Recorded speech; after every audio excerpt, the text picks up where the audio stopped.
All right. And we're rolling from the top. G'day, mate. So this is the one probably everyone's been waiting for, Derrick. This is Derrick Paull. I'd like to introduce Derrick Paull from Meat Smoke Eat. I was thinking about that, but it really, and maybe we can go into it. It should be Eat Smoke Eat, but Eat Smoke Meat. But that's all right. We'll get into that. Now, guys, if you've ever been at a contest and it's like the big one, the one that's going to determine where you finish up in the season, and you are been tasked with cooking the meal, cooking the barbecue, but instead you get into a heated political debate with your neighbour, and go ahead and hit that like button, because that's exactly what happened to us at Epic. And my teammate still seems to hold me accountable for the fire going out, but he's actually responsible for the charcoal in the barbecue. And so it's, he's just trying to blame me as the scapegoat. But I figure as long as my job's done, then I can talk about whatever I want. It's interesting that you'd kick off with that as your starting point, to be fair, because the being an observer from the other side of the boundary line between our teams, you were in charge of the fire, and you spent all your time talking to me, and your fire went out. I think it's pretty clear cut, to be honest, mate. Well, I think you just got to own it, eh? No, own it, because move on. Because it's funny that as an observer you'd misconstrue it so much, because because I'm responsible for what's inside the pit, not running the pit, and I never have been. And Jim Tom did a fine job of managing our pit in the Octopit Pro team, and Shane has failed to live up to Jim Tom's stellar record, and that's basically the bottom line. So I'll give you a piece of advice, mate. If you want him to run your pit, you should teach him how to use the fan so he can keep it going, because there's a bit of a communication breakdown there. Well, he refuses to learn to run the fan because he doesn't like the Fireboard, and we're going to talk about that shortly. But what cracks me up about this dude, and I love Shane to bits, and me and him bicker like brothers, the brothers that we are.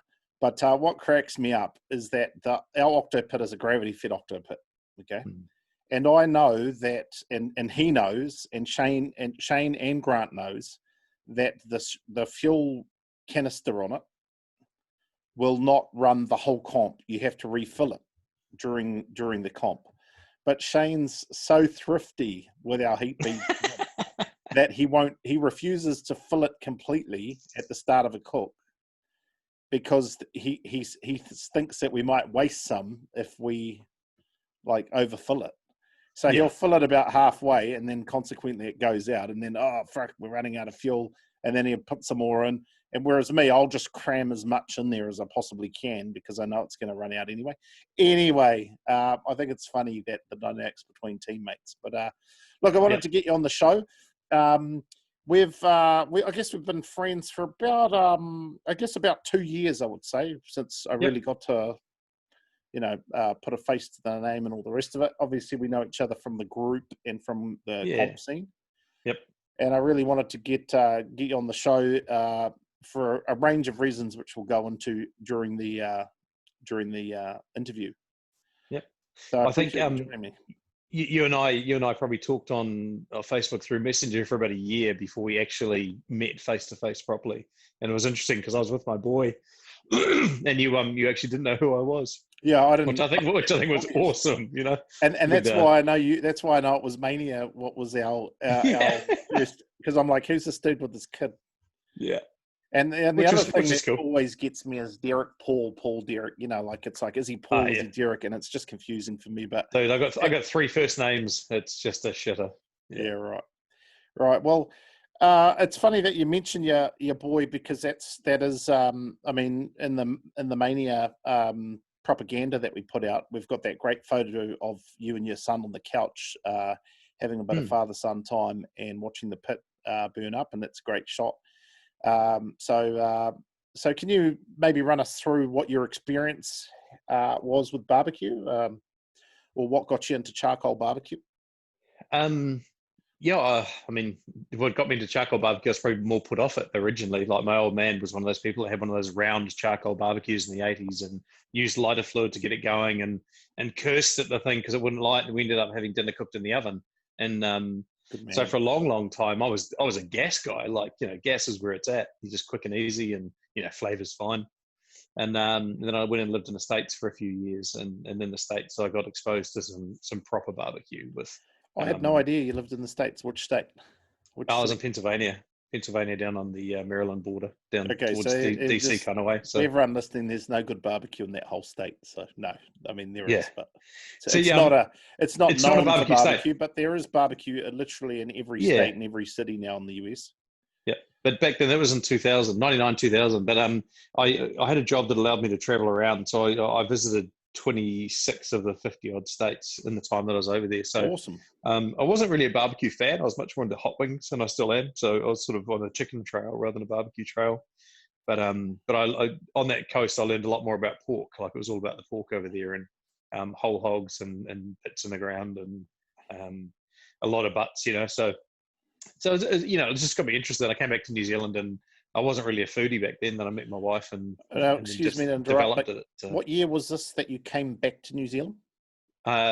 2000 I came back, and then I went back in 2003 for 6 months. So your wife is from the United States? No, she's Kiwi. Oh, okay. Yeah, sorry. Yeah. So I met her in 2001 when I was home. So yeah, but anyway, so we got into food, and then I discovered barbecue, and it was really I had an old offset for years, and I never really knew how to use it properly, and I did a bit of cooking on it, but it wasn't until Forbes and I he got a Broil King keg, and then I got one, because that's what you do. Okay, just for those listening, Forbes is Derrick's teammate, not his partner or anything. It's his teammate. No. Yeah. Forbes is often referred to as my barbecue wife, because we do bicker like an old married couple, which is well, I think you're a passionate it's the best way man. to be, to be honest. You're a passionate man, and not afraid to explain your views, which is part of the reason why you're on this interview. So yeah, I think this could be one of our most lively interviews. Yeah, I can't use the same sort of language with you on this that I can with Forbes at a barbecue comp, though. So wow, that's unappreciated. But yeah, hold it back. But so we were cooking on charcoal at that point, and then we both got offsets, and now these days I'm actually on a pellet grill, to be honest. Which pellet grill do you have? I have a GMG. Cool. I actually have two GMGs, and I found them just really good. Why do you have two? For comps, so one for home and one for comp. So both of them at the comp. There's just not the real estate on them for. Right. And I wanted a smaller footprint, so I live on a postage stamp in Auckland, and I used to have like 2 offsets and a cabinet and kettles and everything, and now I've just got a GMG and a kettle and a GA, and that. Okay, can I just, before we go into the list of barbecue appliances you own, can we just maybe wind back? So your father originally got you, he was a bit of a charcoal man, but you got into gas. Yeah. Now, was this just a regular gas grill or whatever? No, so I don't really ever do anything as a just anything, So it was definitely, at the time, it was the top of the line Broil King gasser with a lid. So an American. So when I can understand why you're like, why bother with charcoal? Because barbecue cooked on a gasser is better than, it has a nicer flavor with some of the texture, etc., than food typically cooked in an oven, and barbecue cooked on a charcoal to me is better than barbecue cooked on gas. So I can see why, like, you're one up from normal cooking anyway. So I mean, I could see with a good gas barbecue why you would be like, hey, I'm there, sort of thing. Yep. And it's interesting you sort of go the progression from shitty charcoal to gas to good charcoal, but then proper wood smoked barbecue, be it in an offset or a pellet grill. And I think that there are big differences between pellet and an offset. But okay, hold on. What do you mean proper wood smoke, like American style? Yeah. So a stick burner, like stick burner. As opposed to a pellet grill. Sorry, but yeah. Okay. I think for me, like on all the barbecue that I've eaten and the place I've eaten, the people I've had cook for me, an offset burning wood produces the best low and slow American style barbecue, in my opinion. So that is the one that you want if you want to be hitting perfection or close to it. And I don't have the time these days to man an offset with a stick burner. And so the pellet grill is the closest I can get to that flavor that I want with still burning wood. So yeah, it was an interesting discussion with James about this, because we talked about cooking on the gateway drums versus cooking an offset, and now we're talking about cooking in pellet grills. And I mean, people, I think people think, and it could be easy for us to people listening to think that comp barbecue is everything. Like if you're good at comp, then you must be like the best barbecue in the universe, right? But actually, the most well-known barbecue on the planet's probably, well, one of them would be Aaron Franklin, and he's an offset guy and always has been, and probably always will be, and is not in the comp scene at all. And but people, people don't talk, like I don't know who won last season with the KCBS team. I don't know. I know Wayne. I know Barbecue War, Wayne, Jonathan, and their team. I never looked at the whole team. I really should put a bit more effort into that. But I know that they won Brad. They won our series, but I don't know who. Butcher's X won Australia, but you know what I mean. No, it's not memorable. Not that memorable. Where everyone knows who Aaron Franklin is. Like he's almost becoming a household name. Yep. And again, wood barbecue being the thing. Yeah, totally. And so I guess the wood thing for me, and I've not mastered anything yet, but by any means, not even close. And I've had just as many stuff ups on wood as I have on charcoal and otherwise. But what I've had of other people's, when I sit down to enjoy good barbecue, more consistently I get what I want from a wood fired cook. So yeah, look, I don't disagree at all with you, and this is why I'm a bit. And we could talk about the transitions. I don't know if you're transitioning or anything, but it seems like a lot of guys are transitioning onto direct cooking to just join the hot and fast movement for a range of reasons, including the lack of sleep. And I guess what I'm like for us, I was thinking about this today. We'll continue to cook this season, what's left of it. We'll continue to cook on the offset because I do believe that the offset gives the best flavour. And that's the wood-fired offset or your gravity fed? Well, gravity fed with wood. Like we don't burn. We burn lump charcoal and chunks of wood in there, so we're pretty close. Yep. We're pretty close to a stick burner. We're not all the way there, but we're 95% of the way there. But I agree with you that a Texas offset running just nice seasoned wood, and just banging it out is the best barbecue that you can.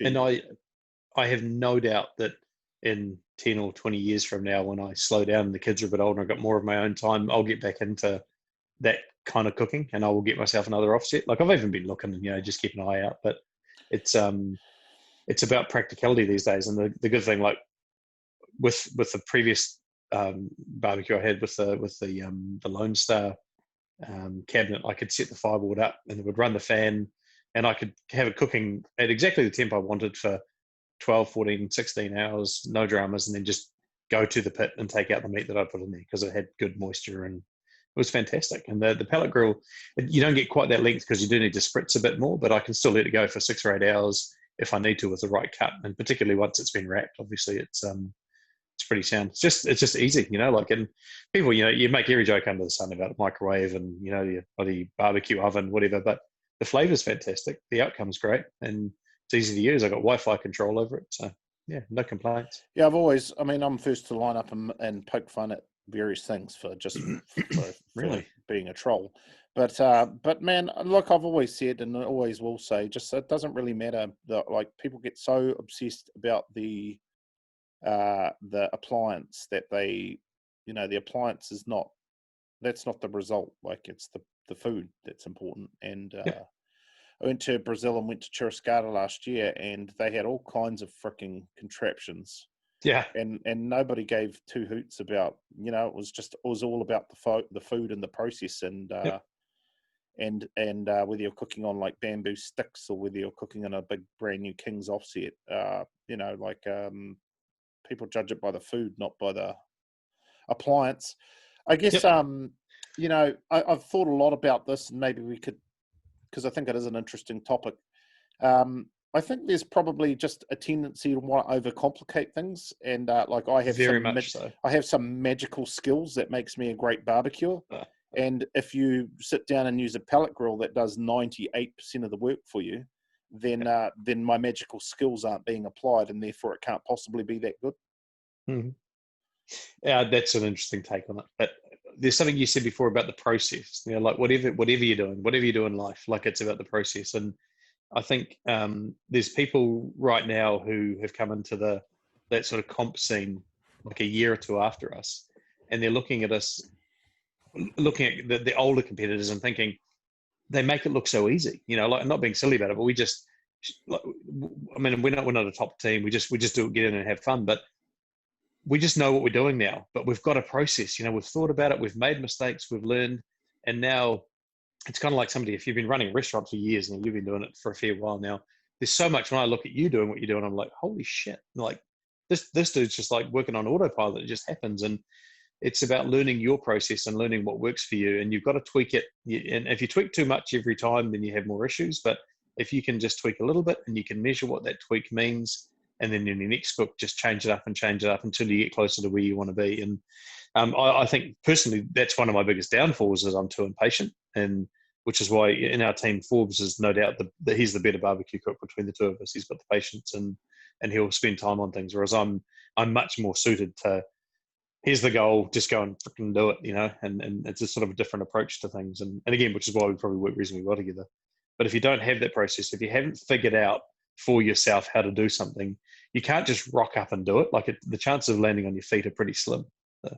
Extremely slim.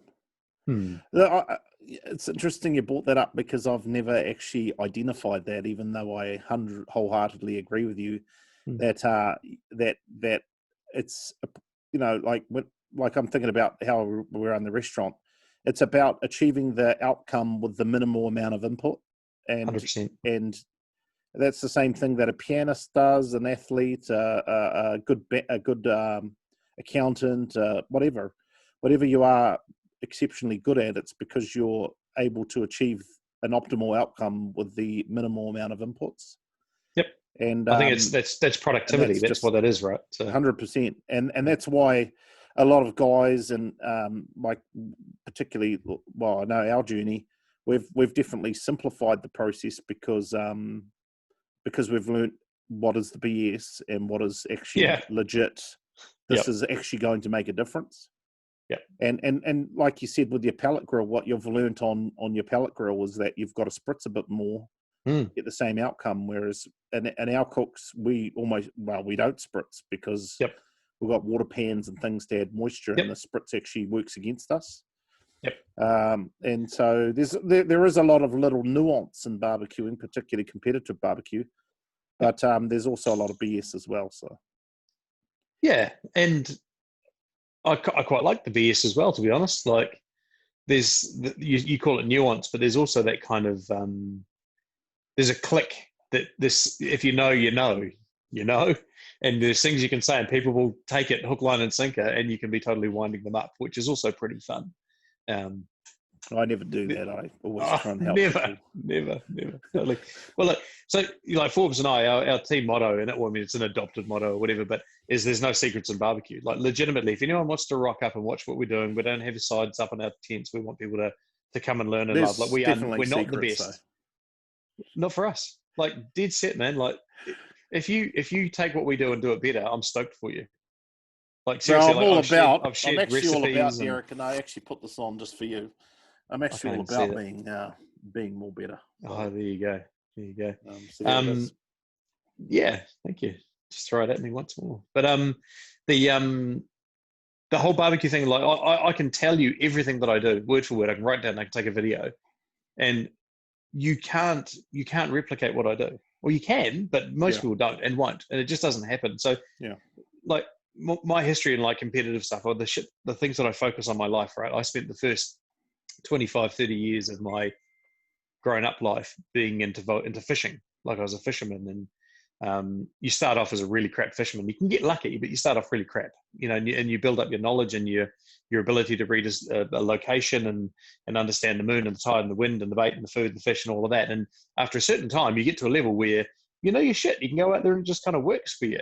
And then somebody rocks up and says, "Oh, can you teach me?" And like, absolutely, I will teach you. And to the extent for me that I started up the magazine and I was sharing everything. Like, I've got nothing to hide with it. And I won a few competitions along the way and did all right. And it was all good. But if I took you out tomorrow and shared you everything that I know about what's going on that day, you still need 10 years of experience to be able to nail it the next time you go back there the same way.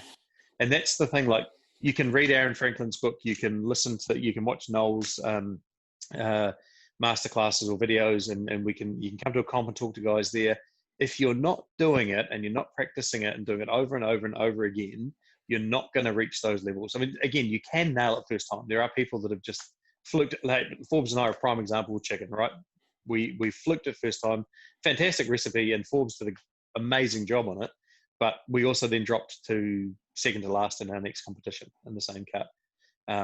But over time, you get better and better and better, and you get better averages if you put the energy into it. So, look, I think that's a really super important principle, and I've always wondered why guys like I know Tuffy's given away all his secrets at his classes, and I've wondered to myself how much he's helped people beat him over the years, and I think to myself, well, the reality is that, like you said, you can read. I mean, I've done heaps of classes, and I've follow up with my participants and say, "How'd your brisket go?" And they're like, "Oh yeah, it was good, but I didn't." I'm like, "Did you do this?" And they're like, "Oh no, I didn't do that." And I go, "Why not?" "Oh, because I just didn't want to." And I'm like, "Okay, well, there's kind of a reason why your brisket came out dry, because you didn't follow the process that I taught you. And even if they did follow it, you're also always double guessing yourself. Like even in competitions these days, Forbes and I are like, "Is it done? I don't know. It feels done. Maybe it's done." Like it's really hard to just like you said, experience comes with experience. Totally. Yeah. And there's certain cuts that each of us do better than each other, and that helps as well. So, and I guess that's why, and as I've thought about this, because obviously I think a lot about these things, that's why you see the same 10 teams in the top 10, because they're the teams that have achieved that level of mastery that gives them that consistency, right? Whereas you might see old mate get a call up at Meatstock, and then the next comp he's dead last, and then next minute he's a mid packer, and that's just, he's just dialing in that experience and blah blah blah, and that's what's going to make him a great barbecuer. So some really good information and valid points here, Derrick. Can you just push and rewind for a sec? Can you just tell us, so you come back to New Zealand, shacked up with the missus or whatever, and then how long have you been barbecuing over charcoal for, wood for? Oh, I mean, I've had charcoal and wood barbecues probably for 20 years. But what I mean is, like, I'm American low and slow, I'm a pit master. No, you know what I mean?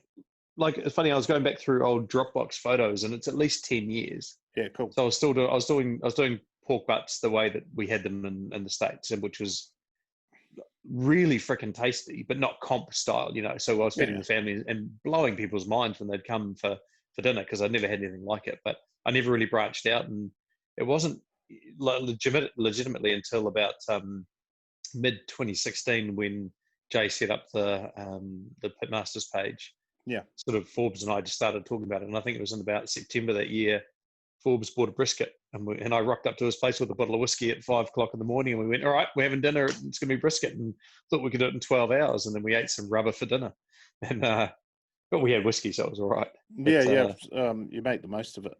Look, I don't reckon you're a real barbecue unless you've screwed up a few briskets. I mean, that's just par for the course. You just I mean, I cooked some shockers in the early days. I'm not even edible. Oh, definitely. I mean, I've cooked some ones that at the time I thought were fantastic, and I've gone and looked back at the photos, and I'm like, oh man, like not even burnt. It's usually the other way. It's just like undercooked, and you can just see that kind of that grey brown look that it has, where it's not cooked properly. I'm like, oh wow, just terrible. But I mean, in saying that, like, brisket is not my favorite cut. Like it is funny, because you're like if you can cook a brisket, you're like a wizard, right? And then if you can cook them on demand and nail them, then you're like a wizard. You've got like a magical power that people like, "Oh, could you come over and cook us a brisket?" I'm just like, oh, kind of cooked a fair few of them. I'm kind of sick of it. But yeah, totally. Move on to something else. What's funny is it's no different really from any protein. If you just understand what it needs, then you can give it what it needs, and you'll be sweet. But when you're talking about a 12, 14, 18-hour cook, depending on what temp you're cooking at or what have you, there's so many times along that path when you can make a mistake that ruins it. Whereas a steak, steak is, you've only got about a 2-minute window to screw things up. And if you're there and you're present, you can do it a lot better. Whereas a brisket, there's so many things you can do, like let your fire I go mean, out, look, or I let you know a get fire lot too of hot. folks. Yeah. I know a lot of folks who screw up steak regularly. So I mean, I think I don't know, man. It's yeah. I guess you're right. I don't know. I mean, it's hard. It's a tough one. Like I had steak last night for dinner, and I was like, man, I'm so glad I cooked this myself because I was thinking of going out. Yeah. And I'm like, man, this is so much better than the crap I've been eating. It like I had steak in town last week, and I don't want to name and shame or anything. Oh 'Cause no. people do it. People do the best, and they got commercial Yep. realities and blah blah blah. It was an edible steak. It was okay, but it was just, man, the steak I cooked last night was phenomenally good, and it was just Yep. it was just a pure south or deep south or whatever it was. It wasn't anything like, and I Yep. think people can get. I mean, you can cook anything good if you're patient and passionate enough. Yeah, repetition, no doubt. Get the process So right. But with a steak, if you cook it under, like if you conserve it and cook it under, it's gonna be blue, but it's all right. If it goes over, it's still eatable. still eat it. But if you cook a brisket under by an hour, Well, it's true. nobody wants to eat it. It's not edible. You know what I mean? Yeah. So there's just your margins on brisket there. And if so you much. overcook it, it dries out like it's not edible. It's like it's Correct. like it really dries. Well, it's out tacos bad. tomorrow. Yeah. So yeah, that's interesting. So you probably got into low and slow barbecuing around the same time Pitmasters was on TV, I guess. Was it, or did that have any influence on you? Oh yes. I mean, we literally watched American Pitmasters in the States in the early 2000s. So it's been around forever, that show, I think. So I mean, it may not be the same one, may not be the same one, but I've genuinely never seen it in New Zealand. I know it exists, but I've never seen it in New Zealand. So yeah, I think it must have been out. Yeah, I don't think 20 years, but probably 15 years. It was the first aired. Anyway, it's funny because I reckon that show's just, I mean, I'm just surprised why they haven't made more of them because it was phenomenally successful show. Just timing. I guess the American market have kind of moved Peaked. on from that, maybe. Yeah. Whereas Australia's ahead of us, but that show could be made in Australia right now, and it would be massive because it's the right time for them. And New Zealand still, like, we feel like we're in a peak now, but we're still growing, man. Like, you see the interaction with our community is phenomenal. Well, I agree with you wholeheartedly, Derrick. And and one of the things that I found interesting was, the old coffee club. Do you know what the coffee brand club is? Yeah, I think it's some sort of coffee shop franchise or whatever. Yeah. So they were advertising today on the radio that they've got a brisket, something smoked brisket, whatever. Yeah. Right. And I just thought, wow, it's really starting to get mainstream, like the idea of smoked brisket, right? It was actually, they were actually advertising it as smoked brisket. Now, I don't know if they mean liquid smoke or what. And I am assuming that it's as bad as it sounds. But, they went through this in Aussie, and I talked to some of the guys over there, and they said that what happened when barbecuing became popular, every clown started selling brisket. And because only 0.5% of them could actually do it properly, they actually gave barbecue a bad name, and it put a lot of people off. Yeah. And so I'm hoping we don't go through that because that could be bad for business. But I guess we'll see. It's funny, because I do a few, not very many, but a few catering jobs for fundraising for the team. And every now and again, somebody will say, "Oh, can you cook as a brisket?" And I'm like, briskets, it takes too long, it's too slow, whatever. And a couple of times people are like, "No, you need to cook as a brisket." And I reckon I put more energy into getting that right when I'm feeding 100 people than I do in a competition where it's the judges that I'm presenting it to. Like, that I want so bad for those people to love what I give them. And like, I can nail pork. Pork's so freaking easy. It's not funny. Pork and lamb for catering is easy, but brisket, that challenge is there for me, man. And for sure, because you've got to. I mean, the timing's everything, and totally. People take it for granted. Like, oh yeah, my brisket's going to take about 9 hours or whatever. But the thing is, they don't allow for is the fact that they've got 3 briskets, 5 pulled porks, and a lamb a leg, and all of a sudden their temperatures go to crap. So they've overloaded their pit, and there's no airflow, and now it's like, oh, my brisket took 16 hours to cook. And everyone's eating at 11 o'clock at night. It's like, it's just such a problem, man. Cut them slices thin, son. Cut them slices thin. I mean, touch wood, I've not screwed one up in a catering job yet. Now I've screwed them up in comps, but yeah, it's such a fickle cut. But which is why, like I said, it's not my favorite cut. I enjoy eating brisket, but I mostly enjoy other people's where I haven't had to put the effort in. I've got to be honest. And, I'm with you. I mean, it's part of the job to cook it. I actually was telling James last night that I had my supplier yesterday on Monday. I had them look up how many briskets have been through. Oh, real? And it's over 2,000. So I'm just like, holy cow, I can't believe I've cooked that many briskets. So it is a little bit of rinse and repeat now. But I just love eating barbecue that I didn't have to cook. And people might think, oh yeah, Jared's so critical or whatever because he's like got a restaurant or whatever. But actually, I'm like the dead easiest guy in the world to please. As long as it's not tight, I'm good. You know, like I don't even mind putting gravy or sauce or whatever on it. You know, like I'm not like a purist or anything. It's just like, you know, as long as I got to cook, the best barbecue is the barbecue I didn't have to cook. So. Yeah, totally. But what it does mean in my house, though, is I cook a lot more beef cheeks and ribs, and they're family like the beef cheeks. Yeah, love them. Yeah, because like my wife doesn't like. Because I nail them, you know. Like, oh, maybe I need to invite myself up to get my wife because I'd love. Look, I love Ants. Does a really badass cheek. And shout out to Ants at Blue Ox Babe. He does a badass cheek, and I mean, I haven't had his cheeks since the fireworks days, but he really got me on cheeks, and just, man, I fell in love with cheeks. And I almost, it's a bit taboo for me to cook them because I would rather just remember how much I enjoyed ants, and you know what I mean? I don't want to sort of... No, I hear. No, definitely, man. It's such an interesting cut. It's a really polarizing cut because if you like it, right? But there's plenty of people who don't like the gooey, gelatinous kind of nature of it. Yeah, I mean, I love that too. But I've learned with my family who are not massive on that I cook them for about another 5 hours after they're done, like legit wrapped for 5 hours. That goo just keeps on breaking down, spreads out into the meat. And then it's just like, I'm salivating. Okay, so what's the total cook time on your cheeks when you do them normally? 10 to 11 hours. Yeah, okay. Because I always just cook really long time. Same time as the brisket. Yeah, so that would be the same time as a brisket for me because I don't cook as hot as you. So yeah. But, so just shoulders like rewinding, Derrick, going back to so you come back to New Zealand, settled down, and I mean, do you remember how many members of the group there were when you joined up, approximately? Oh, I think I would be in the first 1,000 odd. Really? I can't remember. Yeah, really. So did you watch Did you know there was a Meatstock Sydney before it got announced in New Zealand? No, but as soon as I saw that thing for Meatstock in New Zealand, like I joined the page. I don't know how they advertised it to me or how I came across it, but I joined the group. I messaged Forbes and we're like, oh, this would be awesome. And then they put up an entry form and I entered this. It was just like that. We're in. Excuse me. Like we're just going to do it.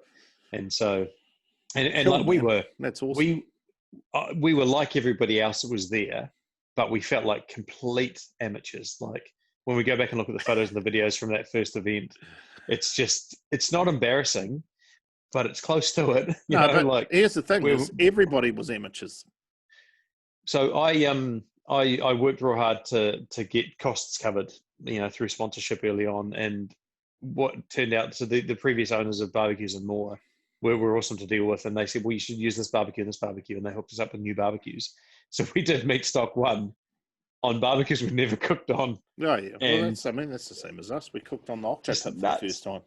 Yeah, true that. Yeah, exactly. And let me tell you, we welded it the night before Meatstock. The paint was still wet when we brought it up.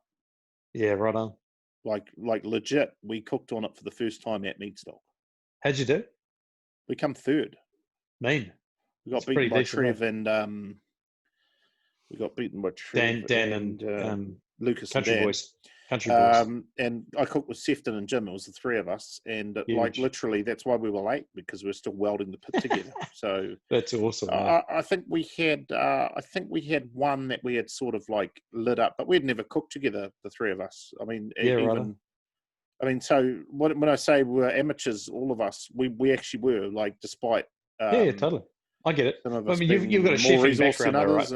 Yeah. I'm a qualified chef, but I mean, it's been a long time since I've worked as a chef. But I was working as a barbecue at that point. Like I was running a barbecue business already, so true. So I was very familiar with barbecuing, and the reason we cooked on the octopit is because I had a big trailer and it wouldn't have fit in our site, so so we had to make a smaller barbecue, and I'd worked with one of the guys that was like helping me make my big barbecue and all that. So I was like, hey, we need to make a smaller one, blah blah blah. And that's how we ended up making the octopit, because we needed something to cook on at Meatstock. Yep. And Sefton and Jim were actually customers. They were like guys that would show up and would blabber away. Like, you know, they'd hang out and we would just talk, and they would bring me down barbecue to the like venue and, hey, try this. We've been cooking this, and I thought they were awesome. So totally. We had Facebooked each other, and I just said, hey, why don't we cook this thing together? Why don't we cook this Meatstock event together? And that was obviously like 6 months or 4 months or whatever before Meatstock. And then we just started spending more and more time together in that. But we didn't really have much of a plan, to be honest. We're so focused on making our barbecue, and like we were running behind schedule so badly that we just bought everything. I was like, just clean out all the cupboards and bring everything, and we'll work it out up there. So the only one that we had kind of semi-practiced was Sefton had semi-practiced the lamb category, because he had come up with this like nice curried lamb, which is not the right thing to be turning in at a barbecue contest. But it's still the badass lamb that I've had to date. Like, I love it, man. It's just such a good lamb recipe. But it's like got cumin and all that in it, so it's like more of that Mediterranean style. But it's awesome lamb. But we've tried it at comps heaps of times and never done well with it. So isn't that a real shame? Like you can have an amazing dish that's cooked on the barbecue, and because it doesn't fit the profile that someone expects American lamb to be, and they don't cook much lamb, your lamb fails. Like, you know, like that's a really odd kind of paradigm. Like the expectation is just not right. Like if it's as good as you think it is, then it should do quite well, right? But well, it should, and it always. I should correct. It always did okay, but never was award winning. You know, like we never got a call up with it. And to my, you know, and I agree with you that we sort of are stuck in a bit of a rut in terms of. The problem with comp barbecue is it's just got to have broad appeal, and the reality is Blues Hog on freaking brisket has broad appeal, right? Yeah. And 9 out of 10 times you'll get people who love it. And cumin curried lamb is not as broad appeal as just standard mint jelly type lamb that people sort of have an expectation that it's going to taste like this, and it does. And woohoo, you know. And so presentation and texture can be identical, but that flavor just kills it because it's not barbecue, mate. You know, someone's take on it. Yeah, it's anyone's guess. Yeah, but I think it's all about universally preferred flavor, right? And that's ultimately what wins comps, is that your flavor has the least offensive. So. And I think it's Tuffy that said it, and a bunch of people have said it, but I think it was something that I heard it from, is that you're trying to hand in the least offensive dish, the one that doesn't offend anybody. So everybody gives you a good mark. And you may not have the highest, you may not get straight 10s, but if you get, you know, straight 9s, that might be enough to take you across the line, you know, and just not offending someone. And that was a real struggle for us early on, was trying to find that, like, there's things I cook at home and I'm like, man, it's amazing, and do it in comp and it would completely bomb. And again, tweaking too much, but you need to be within a fairly tight kind of corridor of flavor profiles for the judges to universally accept what you're putting in front of them. And it's, you know, to me, that's a bit of a shame, and which is, you know, I know you want to get to it at some point, but SCA gives you the opportunity to take flavor profiles off the chart. And that's so much more important to me. Like in my mindset now is just getting inventive and making interesting flavor combinations and textures and colors and all those sort of things. So yeah, I mean, there's we've been lucky, and we've you know, we've like, you take Cumu for us, where we won Cumu, and that was just a really humbling and just an amazing experience. But I think, you know, we've learned that you don't have to win every category. You just have to do top 5 or 10, even 10. If you did a top 10 in every category at Meatstock, you won Meatstock, right? So you don't have to get a walk in every category. In fact, typically, and I think Epic was the only real exception, or maybe there's a few other exceptions, but you typically just, if you're getting consistently high, you'll. I mean, if grand champion is the prize you're chasing, then that's the way to get it, is just to be top 10 in every category. Don't overly lean on one category versus another. And obviously you put your best rib in the box, but you're just hoping that you get a top 10 or a top 5 in ribs. You're hoping you get a top 5 in chicken, and don't screw it up. And I think once you get your flavors refined to the extent that they need to be, then it just becomes just really focusing on that texture. Yep. So if you're trying to target GC, yeah, if you're legitimately GC is going what you're for after, that. which is what, like for us, that's where we are right now. We're not. Yeah. I'm not too bothered if we don't win ribs or don't run pork or brisket or whatever. And obviously we go in there to try and do that. But I'm not too bothered by it. I'm just trying to hope that we can pull enough top marks together to be able to get that grand champion prize. Yep. And legitimately, some people just want to be the rib king or the brisket king or whatever, and that's cool, man. Totally take my hat off to you. And some people just want to rock up and cook the best barbecue that they can and have a really good time with their mates. 100%. And I'm not saying you're saying they shouldn't. Those people, yeah. But it is interesting because we started off on a pretty decent high at Meatstock in 2017, and we had some pretty high expectations early on.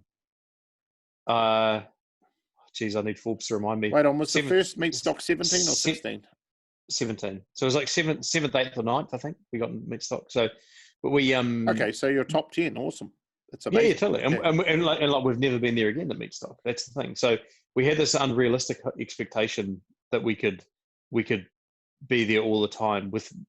We didn't fluke it, but we got lucky, and maybe it is fluking it. But I've really come to the realization these days that barbecue, the way that I do it in these competitions now, that it's 50% about the thrill of cooking the barbecue and being on the podium at some point, but maybe even more than 50% is hanging out with Forbes, who lives in Christchurch, and I'm in Auckland, so it's an arse, and I prefer to spend that time with them if I can, and then hang out with the rest of my barbecue mates in this community. And Meatstock this year, I didn't put myself out there with the team to cook the low and slow on day 2, and so I spent the whole time going around drinking piss and just chatting to people, and it's easily the most fun I've had at a barbecue competition, where I didn't have the pressure on me on day 2. And it's such a great community too. There's so many good guys, so many good people. And one of the great regrets that I have is like not getting to know a lot of the, you tend to stay with the guys that you.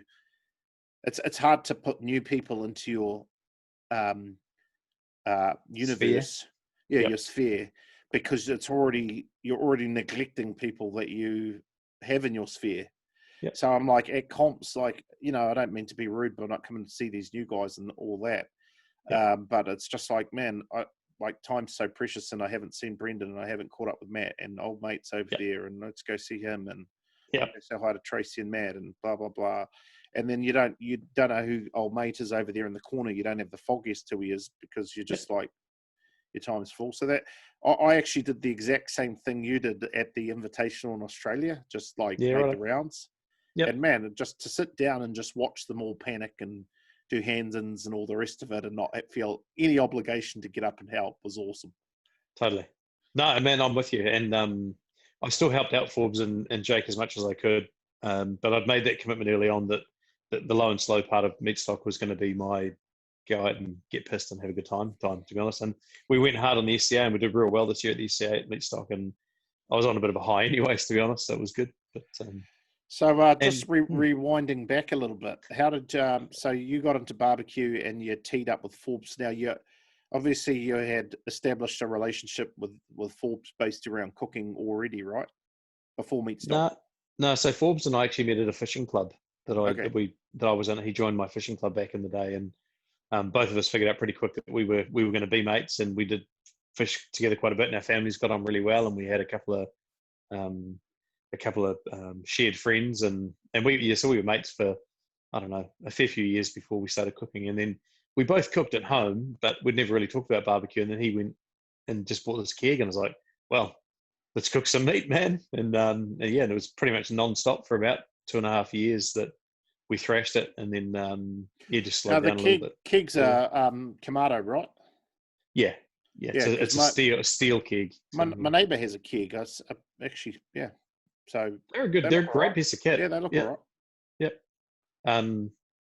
Yeah, no, he's still got his. That goes really well. Like there's nothing wrong with them. There's no reason why you wouldn't buy one. It's just that we have other people putting their products in front of us these days, and we shift to other products. So. Uh, I'd like to interview like a real Kamado nerd who could tell me the difference between like the KJ and all the different ones, and try and tell me this is the one I should have, because I really like cooking on my Kamado. Yep. My one's a yeah, I can't even remember what it is. It's a Charmate, or one Is of them. a steel one? Steel one, and I like the steel one because I Yeah. can move it without damaging it, and Exactly. doing comps and that. Yep. So it's great like that. But I would like to buy like a really high end Kamado and just sit the thing out the back of my house, outdoor kitchen, whatever. But that's all in the plans in the future. But anyway, so you sort of cut your teeth on a Kamado, did you? Yeah, Kamado. I didn't own a kettle, but I'd owned a couple of other charcoal kind of cheapies, and just. Are you even a barbecue if you don't own a kettle? Well, I own one now. Okay. But yeah, it's funny because again, where I was living in the States and the people that I was cooking with, nobody had a kettle. You don't cook pork on a kettle You don't. In Carolina or No. Virginia. Like you have a pit in the ground, or you have an offset, or you have a charcoal grill, like a big proper open lid, like a gasser, but with charcoal on the bottom of it. Yeah.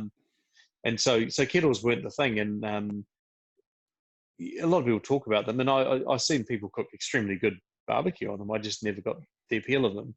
Now I have one. It's comfortably my most used barbecue. There's no doubt. It's funny because I have a Weber, and I don't think I've ever cooked a brisket in it. I don't cook low and slow in it. I always just use it for hot and fast.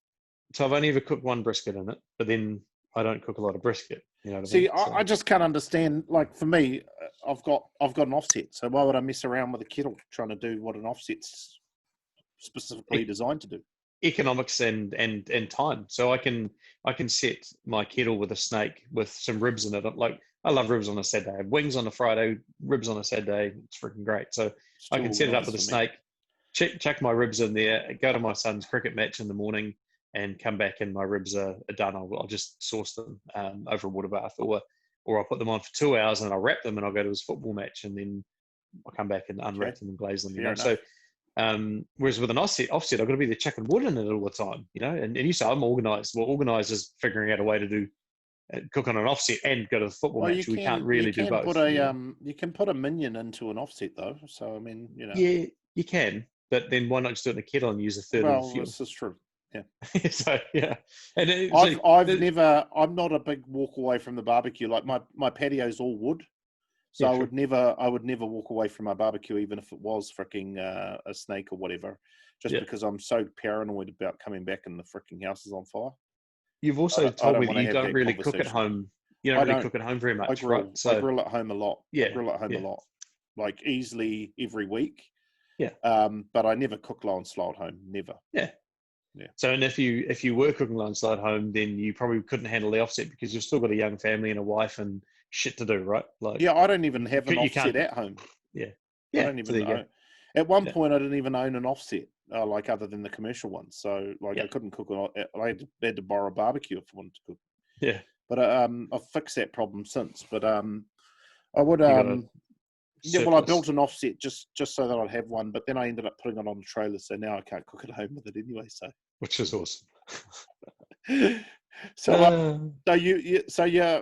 you and Forbes kind of got into barbecuing at the same thing on these kegs, and and you did Meatstock, and that was a huge success. I mean, that must have been a real high just to come, like, to put your big toe in the water and then to come out with such a good result must have been a huge high. So I shit you not, like I was just, as you're saying that, I was just thinking about the prize giving at Meatstock in 2017, right? And I got a shiver. And so Forbes and I were sitting there. We'd handed in some pretty good chicken. We did some drumsticks, and if you're on the barbecue page, you've seen them because it's like the proudest freaking dish of my life, and so it goes up. It's awesome. Forbes' dish. I'll take all the glory for it. But we're sitting there and we said, like, this has got to be a top 10 dish. He and I, like, it was amazing. There's 40 teams at the first Meatstock, I think. And it got down to like 4th place and it wasn't us. And like, we're both just like, all that excitement that had pent up. Yeah. Like, we're not top 3, bro. And like, it's like, fuck, I thought we had it, you know? Yeah. And I remember like, I was, because you were sitting right in front of us, you were filming it right in front of us at Meatstock. Yeah, in the seat right in front of me. And you were filming it, and I had my head down. That, man. Oh, I'll tell you why though. But and then they called out 3rd place, and first applause of Meatstock because 3rd place got to go up there, you know. And I forget who it was in 3rd place, and then 2nd place was Country Boys with chicken. And these guys are legends. We knew who they were. They're one of the few people that they come over and like I'm clapping, and I'm like, oh, man, like that was the only dish that we thought we were going to get somewhere with, you know. Right, they're blowing. And I remember crossing my arms. I was looking around, like, who's it going to be? And I was thinking, like, there's a few teams whose names we knew, and I was expecting like a Meat Fingers or someone like that to go up. And then they called out Meat Smoke Eat, and I just hands in the air, let out a freaking scream, man, jubilation. I grabbed Forbes, gave him a huge hug. We had two of the teammates helping us out and dragged them up on stage, and I just, in fact, I lied to you because I had my phone. I was filming as well. And so I had it on filming myself walking up on stage and to take out the first ever 1st place trophy at a barbecue comp like that in New Zealand. That's awesome. Mate, like seriously, besides wedding and birth of my children, greatest day of my life. Like it was just I don't know amazing. That your wife would appreciate, you know. Believe me, I mean, it was phenomenal, mate. So that was a similar experience for me at QMU because I didn't think we had QMU. Like I thought, fuck, you know, like, and I was genuinely shocked, and I'm not usually shocked because I'm pretty good at working out who's who and what's what. And at QMU, like to hear that we had 1 grand champion, just man, I was genuinely shocked, man. And it's awesome, I mean, it's a fantastic feeling, obviously. Totally. Yeah. I mean, we only won 1 category, but it was the first time ever turning up as ranked amateurs. You're pretty happy about it. For sure. I mean, we come 3rd and overall, and to be the top Kiwi team was an unreal feeling to go, home, and particularly running a barbecue business and going, man, like, you know, like it kind of validates what you've been doing, even though, like, you know, I didn't get no trophy or nothing, and but it's all good. Like, it was cool. And actually come to think of it, going back, we actually got 3rd in lamb with that curried lamb. So it did hit. High five, Sefton's recipe, but we did nail it, and we got 3rd in lamb, and that was our highest score. Yeah. Oh, real? Oh, there you go. Yeah. I think we got 2 top 10 placings, and we came top 10. So it sort of gives an idea of how widely spread it was. That's really good. I think we got a 1st and a 5th. Might have got 5th. I mean, is there a barbecuer in New Zealand, a barbecue team that hasn't dreamt of winning Meatstock? Oh, completely. Yeah. Like it's the 1A. It's the thing when you, I say, you know, like we don't turn up expecting to get GC. You know what I mean? Like, and so you might say you don't, but you're working really hard. Right? That is actually your goal of being in a barbecue comp, right? So for us, like, I think that we're either targeting too low a peak, or we're just not committed enough. I don't know what it is, but for me, I don't turn up thinking we're going to take out a GC. Like I don't even dream about it these days because I don't know anyone. I've got different priorities. So I don't know anyone who does. Well, there's people who think they can, and there's people that are trying to do it. You know what I mean? Okay. I'm not suggesting anyone's arrogant enough to think that they will, but there's teams that turn up that is their, like, we are here to try and take out 1st place. And I've had a real pleasure of doing 2 comps with Brendan, and so Forbes and I cook it's so differently to Brendan. I've never been in such an organised, focused, well-managed situation as cooking with Brendan. Well, this is part of the problem. He deserves to win competitions, mate. You know, like he's so focused. This is part of the problem, is that you think about your own team, and then you go cook with someone like Brendan. You go, like, I've got to try and beat that dude. You know, like you know, he doesn't leave anything to chance. No, totally.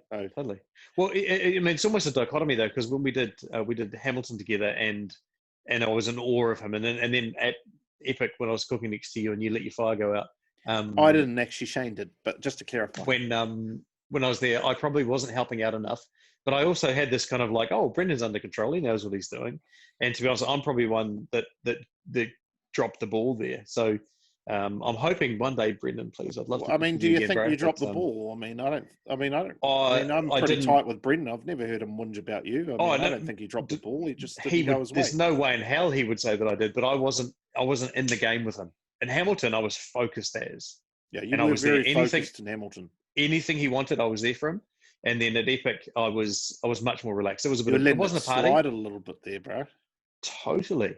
Yeah, absolutely. 100%. Like, I would. I don't deny, man. I was thinking today, and maybe you can share your ideas around this. I was thinking today because I was talking to Jai, and do you think? I mean, wouldn't it be cool to do a comp where it's just you and nobody else, like to go Yeah, 100%. man on man with someone like Yep. Brendan or Yeah, absolutely. Forbes or any of these number of phenomenal barbecuers, and just So go who is the best barbecuer in New Zealand, and throwing some Mania, hot and fast in there and do everything. Mania, where I met you face to face for the first time. I had my son there, but I did it myself. You know what I mean? He was there to hang out with. Hand me that wood, son. But that's about yeah, it. A little bit. Yeah. And he got to taste everything, and it was fantastic. Actually, I think he was times. running around with my son. Well, possibly, yeah, probably, and Caleb's boys. But I freaking loved it, mate. That was such a cool experience. There's so much pressure. And I was so much more focused there than, again, it's almost like a catering thing. There was no one else to rely on. Like if anything went wrong, it was all on me. You've got to have your ducks in a row, eh? If you're going to do that, you got to be like Brendan, and you got to have everything organised, and your timing's perfect, and blah blah blah. Yep. I mean, I think I could definitely do it. I mean, the reason I cook in a team is not because I can't do it by myself. It's because I believe that they're the greatest asset at a comp. Team, like I learned from Smokeface, that teamwork is what wins barbecue comps. Like, okay, occasionally you'll get an exceptional barbecue like Brendan, who does it by himself. Mo Cason cooked for years by himself, but there's small teams like Tuffy and his dad cook together, just the two of them. But like many hands make light work, man, and barbecuing's complicated. Oh, is that the actual team? Yeah, it is the look at that. Pitmasters barrel number 1. So I'm just having a little taste on here. It is shameless branding for Jack Daniels, of course, but I think this occasion deserves it. Sorry, I didn't mean to cut you off. So I mean, we should put together a series where it's like an army of one type comp. Mate, how about just a once a year? To be honest, like a series is getting a bit OTT, but you can probably share the space. Like you look at Trev and Brendan, they'll often share like not necessarily the same gazebo, but you can actually cook in a much smaller footprint when there's only one of you. So sharing a gazebo or something. Oh yeah, I mean, I would be. I mean, I think you keep it loose. You don't. I mean, obviously, if everyone's handing in pork ribs at 12.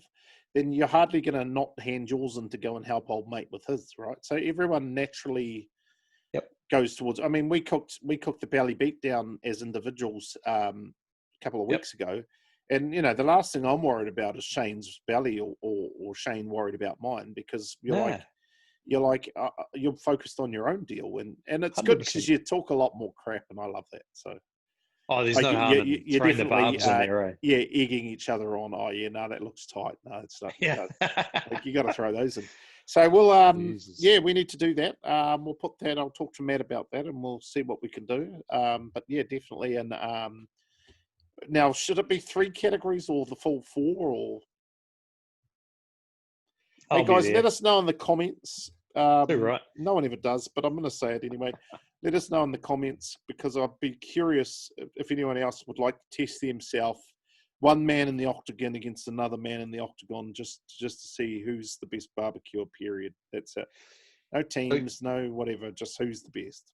You kind of gave me a nice little segue there, mate, and something we didn't talk about because you sort of gave me some ideas on what we could chat about tonight. But the COVID cook-off during the lockdown, mate. Yeah, now that was a great initiative by you, and it just, there's so much about what I love about this that ties together into that. So I'm just going to kind of hijack you for a second. And so I love cooking. I love cooking a barbecue. I love getting up on the podium. I love doing cool stuff. But much like with my fishing, the way it evolved, nowadays I'm so much more involved in helping other people do well.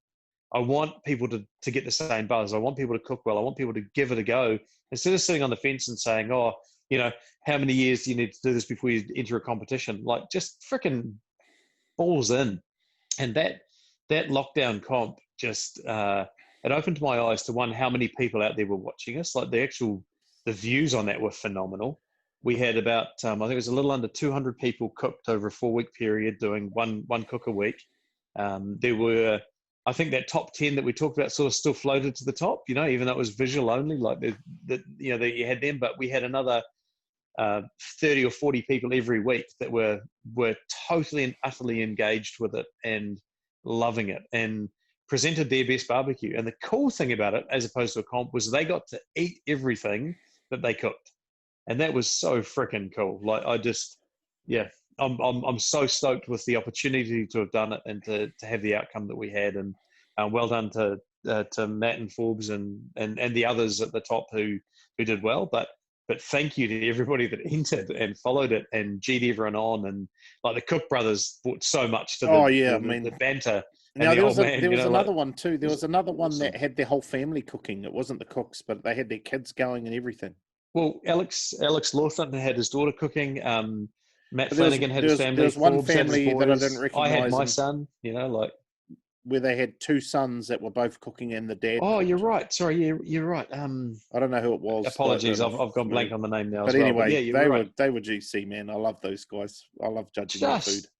Freaking cool, man. Of course, yeah. Thank you. You judged and cooked in a couple as well, and so we had some pretty decent people doing the judging with us as well. So there was some pedigree in the judging.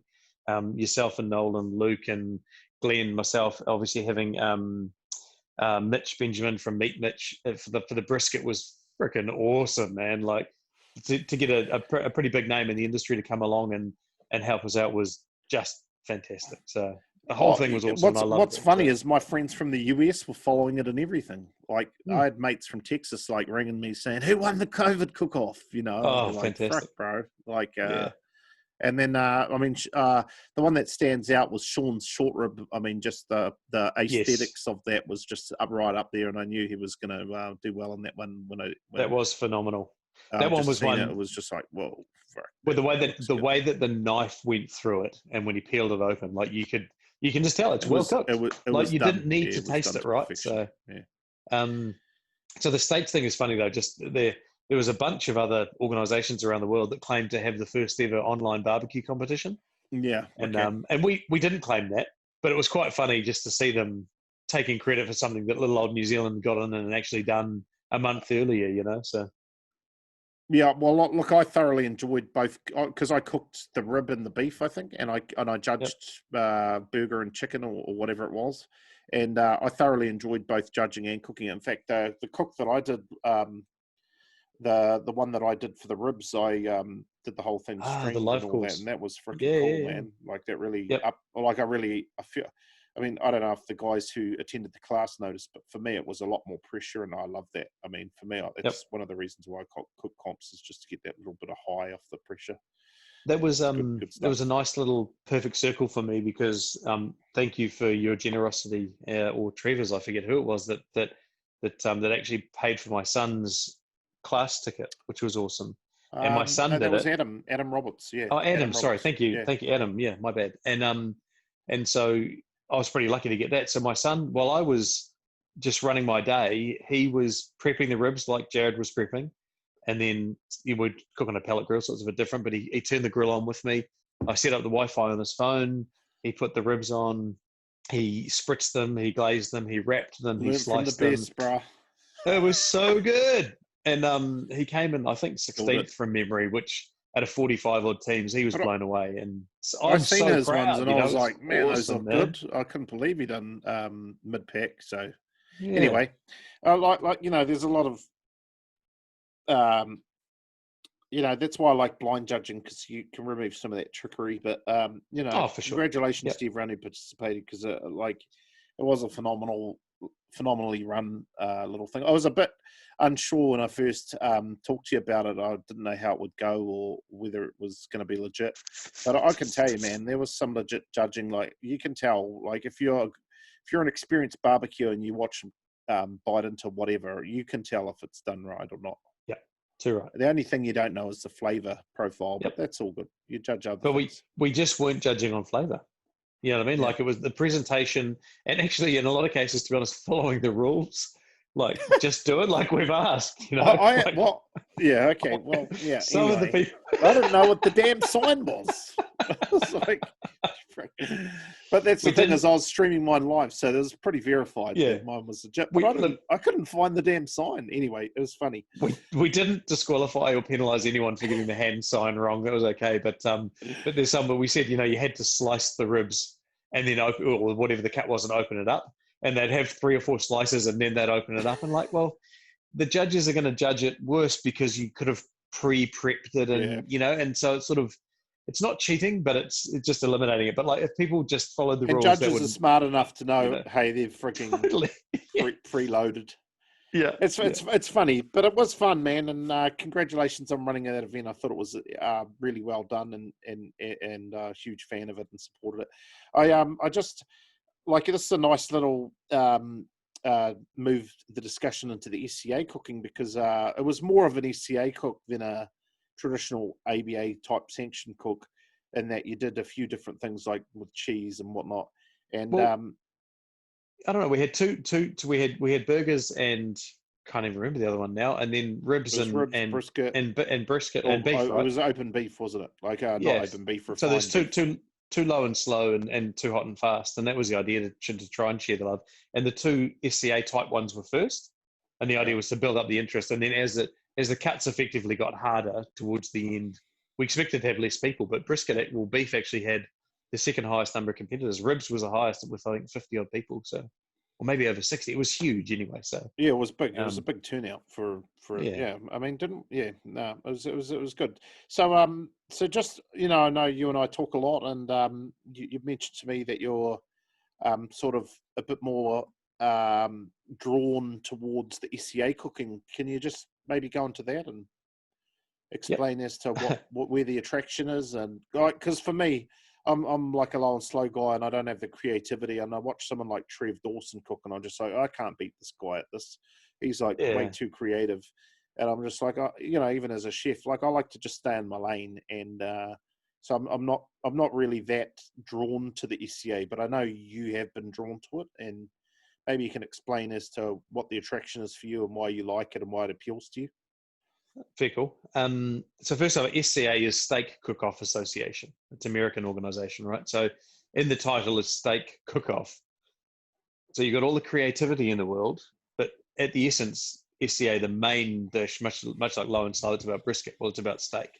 And everyone gets to pick their Scotch fillet, 30 mils thick, and cook it as well as they can for a judge. And you can have all the creativity in the world, but you can still only hand in the steak, you know, and you can't really do too much with it. So there is a high level of skill in knowing what a judge wants and cooking that steak right. Now, me personally, I'm not the best cook of steaks out there. Like, I cook them well, but when it comes to my highest placing, I think is, I think I got a couple of fifths. I got a second in Christchurch. I can't remember. You know, whatever. Steak is not my thing, but the other stuff in SCA, which is what they call the ancillaries, is where it really rings my bells personally. And ancillaries, like the first ones that I've done have been at Meatstock, have been bacon and desserts and burgers, and crikey, we've had Bloody Marys. The next one coming up in Christchurch, which hopefully this airs before that, because people should get their asses be airing tonight. So. Oh, stop it. Okay, cool. So I don't the one muck in around, Christchurch, bro. There's no editing unless I just want to take out, you know, like, no, I don't edit this. So. Well, you're so popular. I thought I was like stacked up behind other people. No. I'm just getting it out there, man. Like, okay, so we've talked, just, you know. The Christchurch one is Fire and Ice up in the snow, up at Lake Coleridge, and it's the 26th of July. So you're going to be cooking in potentially sub-zero temperatures, which is also just freaking awesome, anyways. Yeah. But they're doing a hot drink and toasted sandwiches as the two. Oh yeah, I love it. I love a toasted sandwich. So this is a massive challenge for me because I drink coffee. So you're going down there, are you? I'm going down. Hell yeah! Oh, but it's the only hot drink that is it?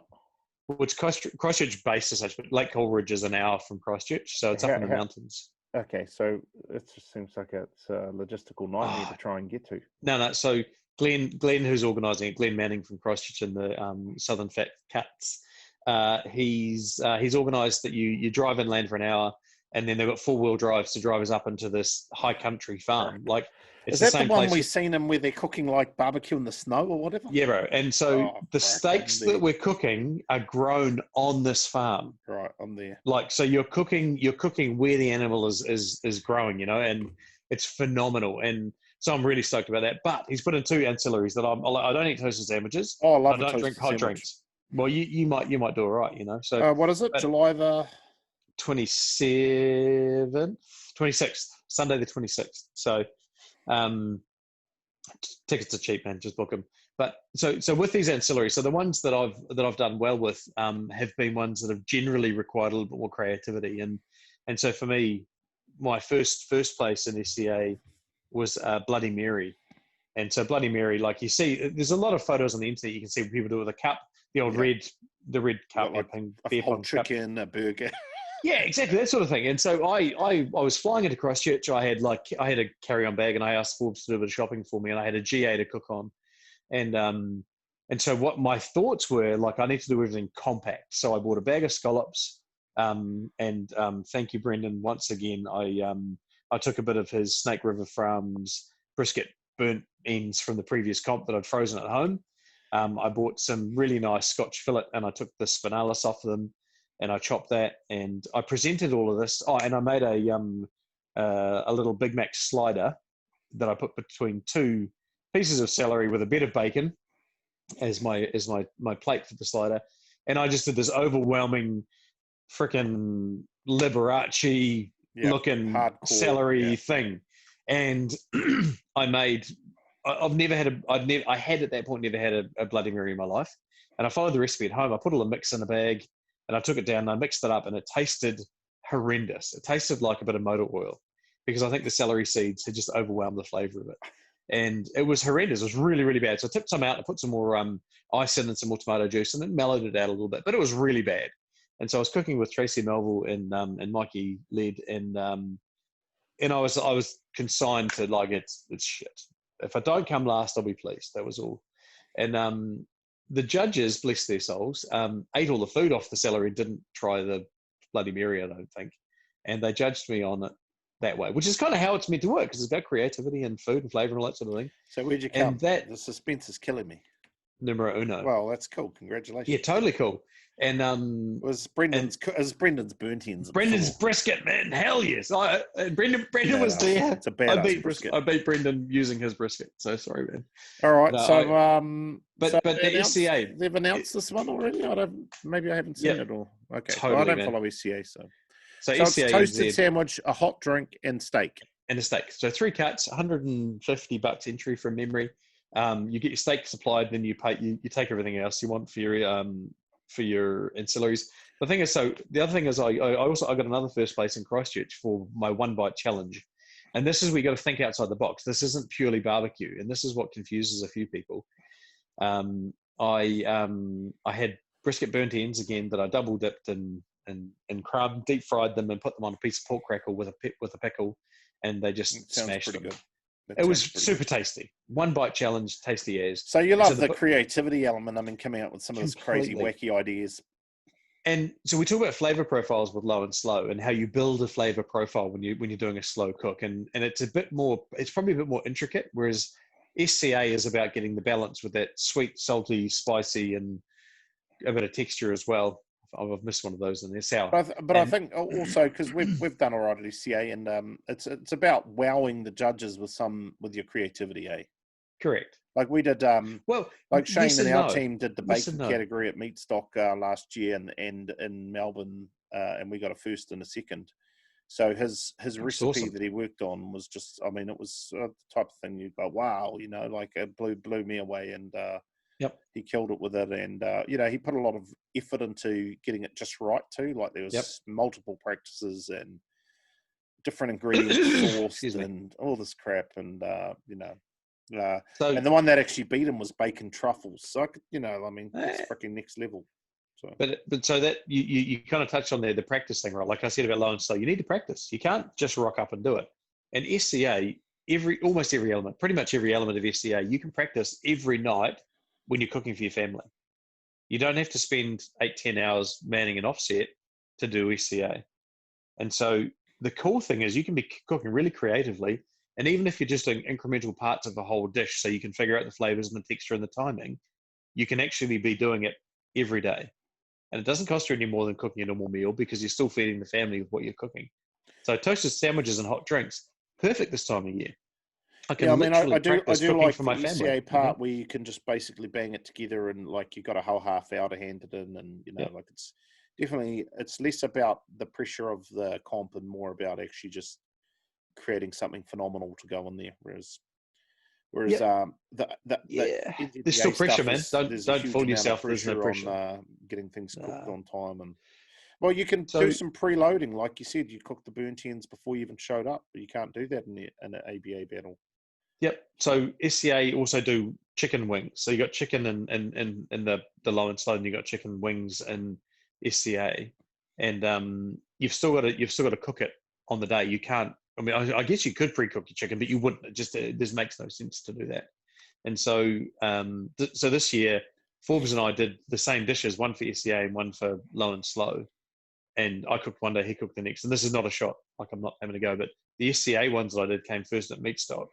And then the next day, the low and slow, exactly the same dish, came further down than we will probably want to admit, So just mindset, same flavor profile, same cook. I mean, they were possibly a little bit less done the second day, but still cooked. But the only thing was the texture. Yeah, well, you got a whole different variety of things going in SCA. Like a lot of guys fry Correct. wings for that, and in low and slow, you're a little bit more one-dimensional in terms of like it's Cooking over coals. like you're not going to beat me with a thigh. You're not going to beat my thigh with your wing at a ABA comp, man. Sorry, but you're not. So breast and wings beat thighs quite often, So, I get that, but you're going to bring your SCA wing, and I mean, I'm a big believer. we did I'm a big breast and wing, believer that you get you get the odd person winning with drummies, you get the odd person winning with drumettes and whatnot. There's definitely some creativity to it, but I mean, my thigh is going to go pretty well every time we cook it, as long as we cook it right. It's going to do pretty well. Yeah. So either way, you would have to cook SCA, a pretty phenomenal wing or whatever to beat a good barbecued thigh. Sounds like a challenge. Well, let's do it, man. We'll put a side bet together. And are you going to be cooking the West Shore or? Okay, well, let's put some money on it. Anyway, too easy. Look, too easy. It's always. Are you keeping record of our bets, man? Because I'm starting to lose track. Like you just want to throw the money out there all the time, No, but we've got. I mean, I'm a competitive guy, Like this is one thing that cracks me up because we did our belly beat down, and the wives are like, "Man, why do you guys take it so seriously?" And I'm like, "This is just the type of people we are. We're ultra competitive, and I'm, like I want to. I mean, and I keep talking about Michael Jordan and these things because I listen to about his life and podcasts, but." One of the things about Michael Jordan was he is an ultra competitive guy. It drove him to be one of the best basketball players that's ever lived, right? And and obviously I'm not really trying to compare barbecued basketball, but anyone who's competitive, they're just ultra competitive. I mean, that's why they're so good, because they're ultra competitive.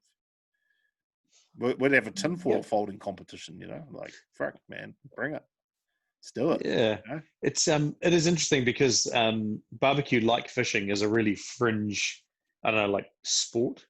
And fishing, we make it. It's like the most popular recreational sport. But for competitions, it's pretty fringe. Okay. Seriously. Well, yeah. You know what I mean? Like, yeah. And so you can be really good at something that most people don't care about. Like a lot of people don't care about. Exactly. And so, we pump ourselves up for these, like, you know what? I care wins, about it. That's all that matters. Yeah, totally.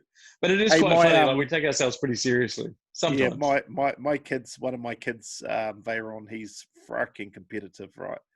And has to be and he's a big show off too. And he come to Meatstock, and I was clapping for whoever won, and he's like pulls my hand down and says, "Don't clap." It was just like, man, it's like no. For me, when I go, like, obviously I couldn't compete just against myself, so I do appreciate that there's 40 or 50 other teams. But I really just go in there to just outdo my last cook, like really trying to just get those 100 things right. And I'm really disappointed when we knowingly screw up. And and you like hope for the best, and you're like, oh, I hope the judges didn't notice that I screwed up the chicken or whatever. But they always know. There's like, totally. She's a cruel mistress, man, because If you know, they know. they Right? know. Yeah, there's no hiding from it, and that's what just drives me to want to do better every comp. Like, look, I might come down for the CCA thing. I mean, I don't know. Bro. I have to talk to the entourage and see if they want to come. But it sounds like a lot of fun. I mean, we could go down to Smoky T's on Saturday, and then yeah. I don't want to do it. I want to go for guys. Like we want to cook multiple entries or whatever. Oh yeah. No, I mean, for sure. I mean, so again, SCA, like one of the things I like is that I can do it by myself. Like, so Forbes is part of the organising for this one, so I'm cooking by myself. I don't have a teammate. It's rigged. Meatstock, yeah, whatever. At Meatstock, I've got a teammate, and down there I'm doing it by myself, and I love that added pressure. Like that is a big thing for me, and that whole cooking better than your last cook. Like it is about constant improvement. I really do like winning, like I do, but I genuinely don't go down with an expectation to win, or even not stupid. You're a as it sounds, fool. Not You're even a fool a massive if you do that. desire. So, Brendan shared a few months back before lockdown that I was sitting second on the Australasian table for ancillaries, and there is definitely a fire under me now to get to the top of that table. But it took Brendan prodding me 2 or 3 times with that thing to really get me to rev up. Like I'll talk it up, but I don't really mean it. But now I'm like, yeah, there's a shot. You don't get these chances too often. I've had a good start to the year. The Aussies are all locked down. Let's give this a crack. I think the thing that bothers me about SCA is there's a couple of things that really bother me, and if they fix them, I'd probably be into it. One, they read out, you're like, oh, and the winner of ribs is 1658B. It's just like, frick, man. Surely you can write down people's team names or barbecue names or whatever. Like when I win something, I want to hear my freaking name called out, like More Better Barbecue or whatever, right? Yeah. Or Meat Smoky. I don't want to hear out A37.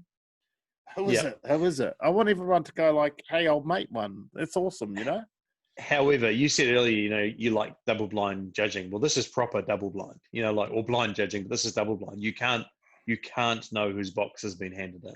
There's nothing. Yeah, but I trust. Box, so. Look, I have full confidence in the ABA and NZBA Barbecue Alliance. Like, I don't think there's any unfair judging or whatever. I don't think the head judge, he's gonna, like it's all good, man. Like these people are professional people. So, I guess there could be, in the US where there's a lot of unknowns and whatnot, that could be a problem. But like I said, it's not too much. Like it's not too much to ask them to call out Derrick, Derrick Paull, the winner of steak. Like, come on, man, like it's part of the whole reason you do it. So that's the first thing that bothers me, right?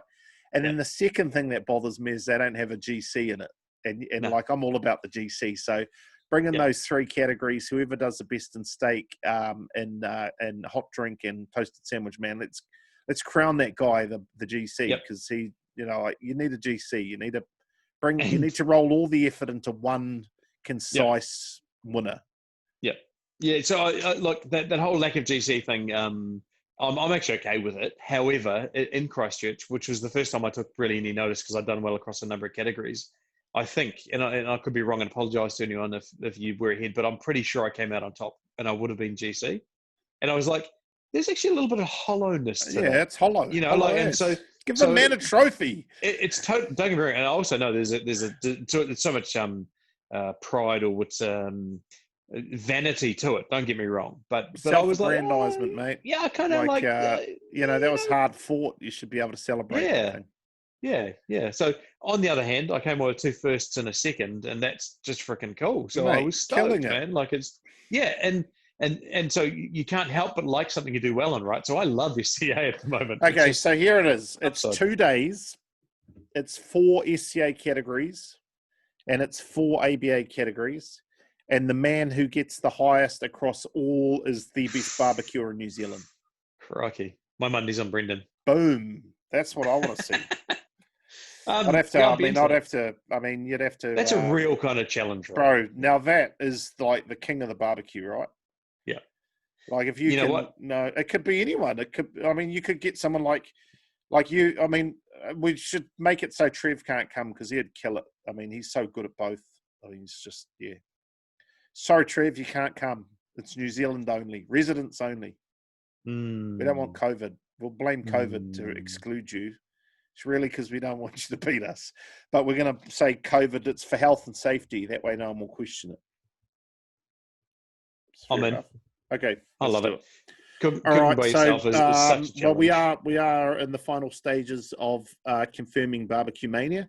So I'm just going to go ahead during this show and make an announcement with you, Derrick. Stop it. So I want to put out the dates there, everybody, for Barbecue Mania is, hold on. Dun, The dun, 31st dun.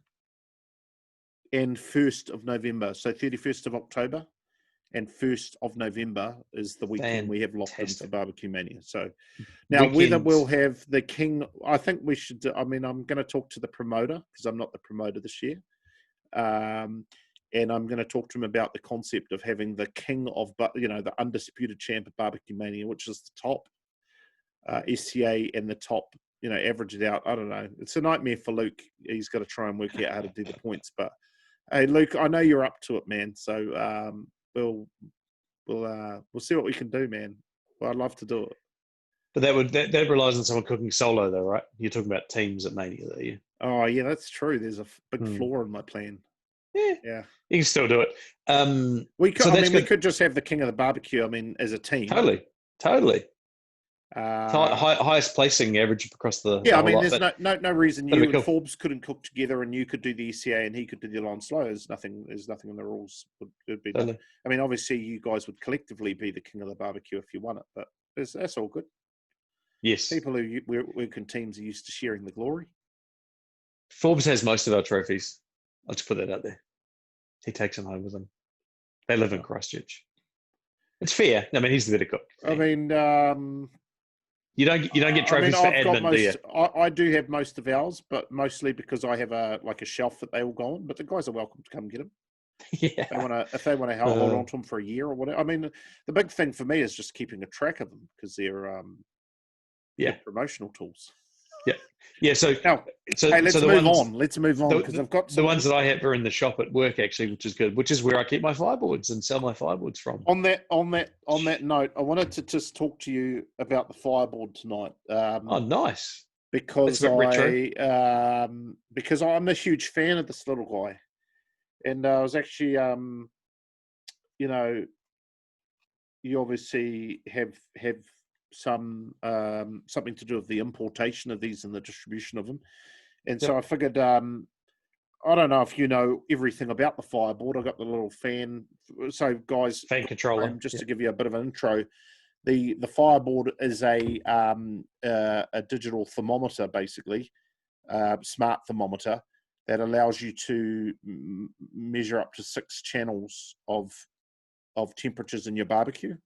That's the size of it. It's probably a little bit thicker and a little bit smaller than your cell phone, and it's got some intelligence that it can connect and all that kind of thing. And one of the key things it does, which is why I love it and use it, is you can plug this control cable into it, and then that gives you the ability to drive a fan with it that you just clip into your barbecue.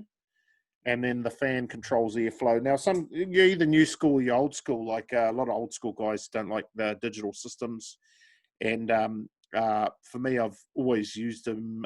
In fact, I've probably used them less in the last 12 months than I have ever because my commercial pit no longer running a fan on it just because, I don't know, because I can't be bothered connecting it up.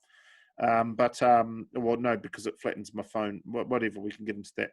But look, the Fireboard is like Meathead Goodwin, whatever his name is. He's rated it the best digital thermometer on the market, and I own Tapacu and the Stoker and the Weber one, and I've got a drawer full of them, and I've got to say it is the best in my opinion.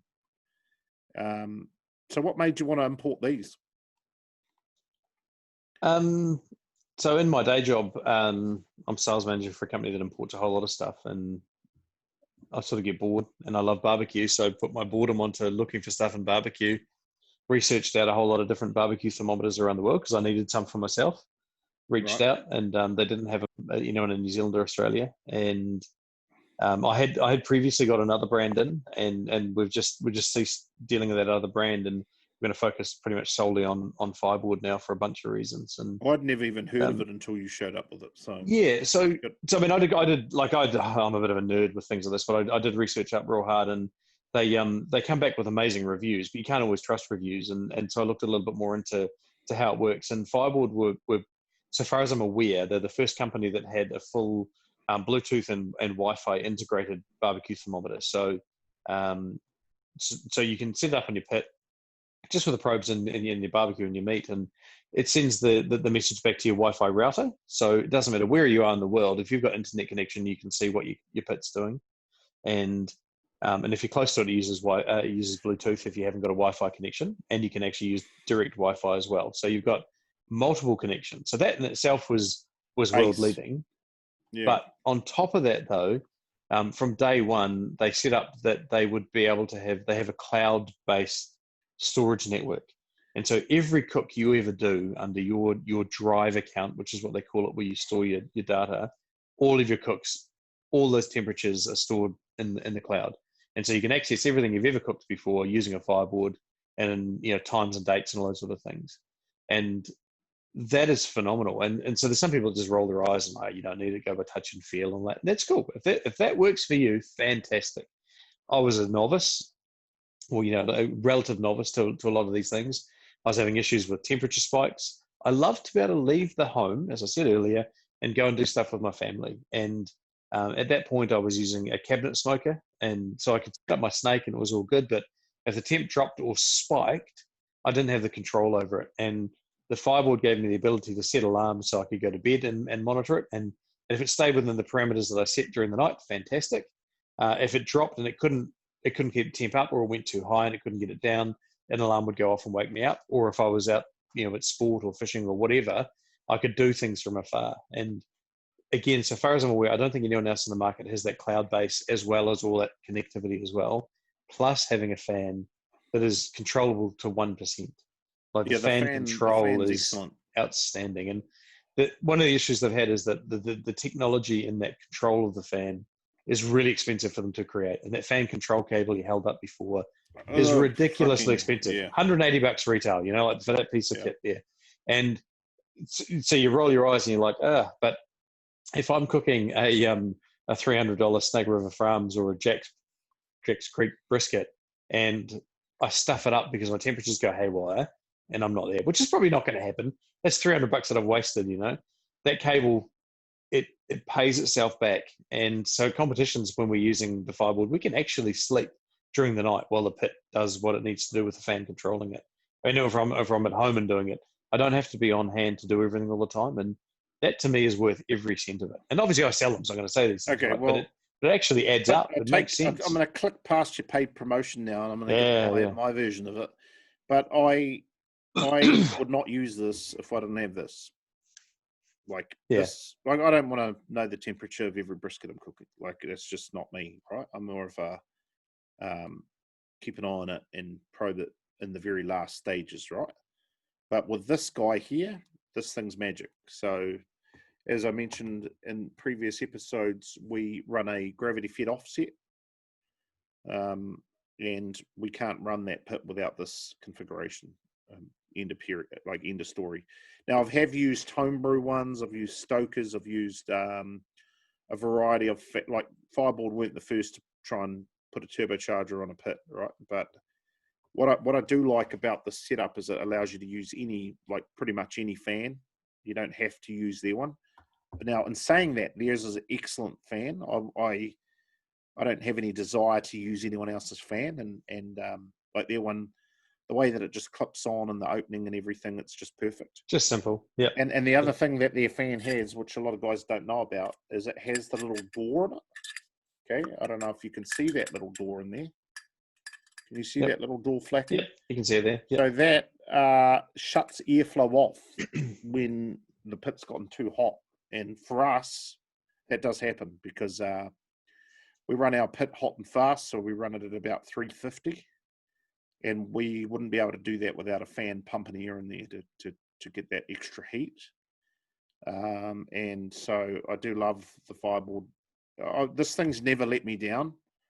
It does make me nervous not having a redundant one. I was actually meaning to talk to you about getting another cable, because I've got I love this product so much. I bought multiple of them, and then the other thing, the only thing that I don't like about it, and well, the other thing is it can drive the fan. I mean, hello, how brilliant's that? Whereas a lot of the other systems require external power going to the fan. Fireboard, from what I understand, is the only one that actually has the power on board to run that fan. Now, it can only run it to, I think, 56 or 65%. 54%, whatever it is. Yeah. But me being Just me, still plenty for most people. I've got this. So I run Milwaukee power tools at work, and that's a Milwaukee battery. That's probably about $150 worth for a 5 amp battery.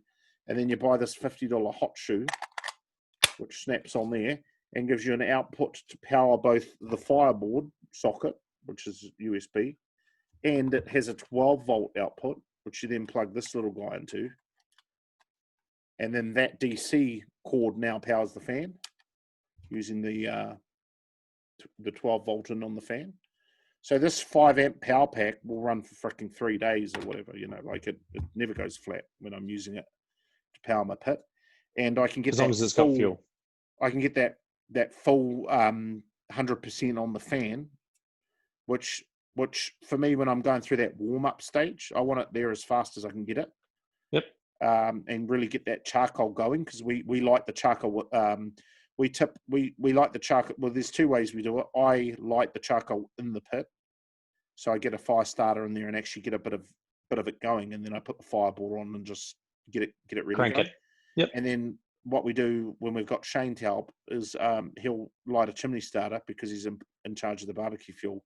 So he'll light the chimney starter, dump it in our barbecue, and then put the charcoal on, usually not enough.